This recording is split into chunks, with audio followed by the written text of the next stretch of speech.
Ladies and gentlemen, boys and girls, this is Nash from Tesla and the Gong. I have a very interesting person with me here, and we're going to talk about a very interesting project. I know I'm setting this up a little bit, but without further ado, I want you to introduce yourself, mate. I'm going to ask you to talk to us about what you do here and why are you here in Fully Charged Live.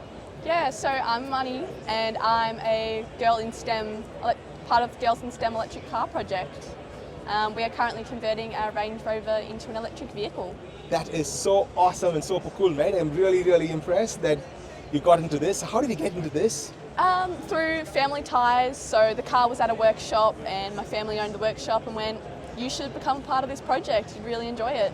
And I have.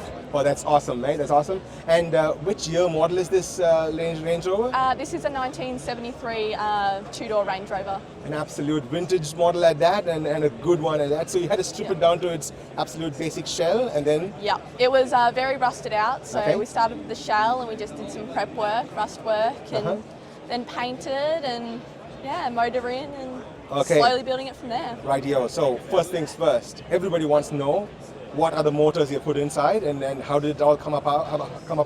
How did you have any problems taking out the initial guts of the car, and how did it all happen? What are the original things that are still there, and what has all been changed? So I wasn't there when we sort of took it apart. I was there later in, but most of it is original. I believe the chassis is original. Okay. The motor is a Tesla Model 3 engine, so Awesome. it's a front-wheel drive that we have changed into an all-wheel drive motor. So it is a single motor, but it's become an all-wheel drive. Hey, Yeah. that is awesome. It's from the Model 3. Yeah.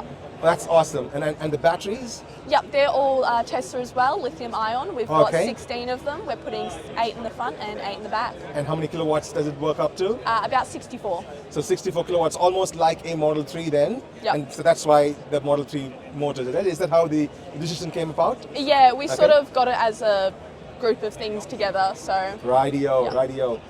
Rigging of the motor. So how did you go about doing that? well, we have industry partners like Felton, and they sort of give us the engineering works of it and how we should, and they just give us ideas on what we should and shouldn't do because they are qualified in it, and if we're ever stuck, they're always there for a helping hand. Excellent. And the original chassis was not all-wheel drive, was it?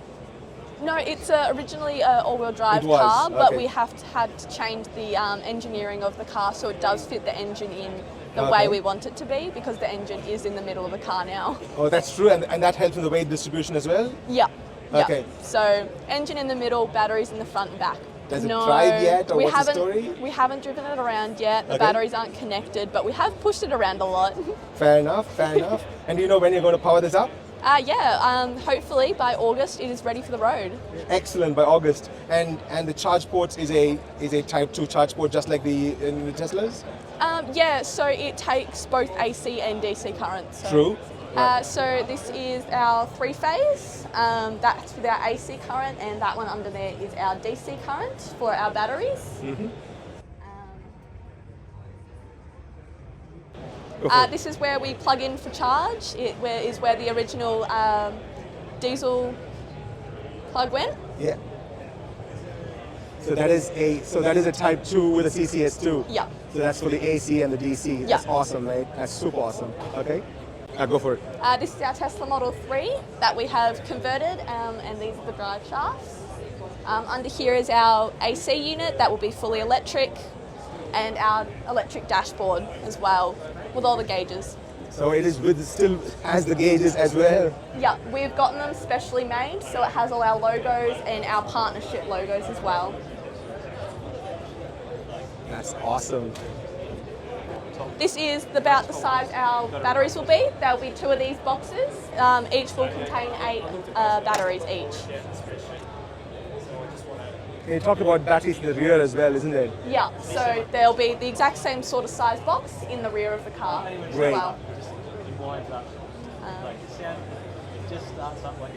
It's awesome, mate. And what is the next project after this? We're not sure what the next project is.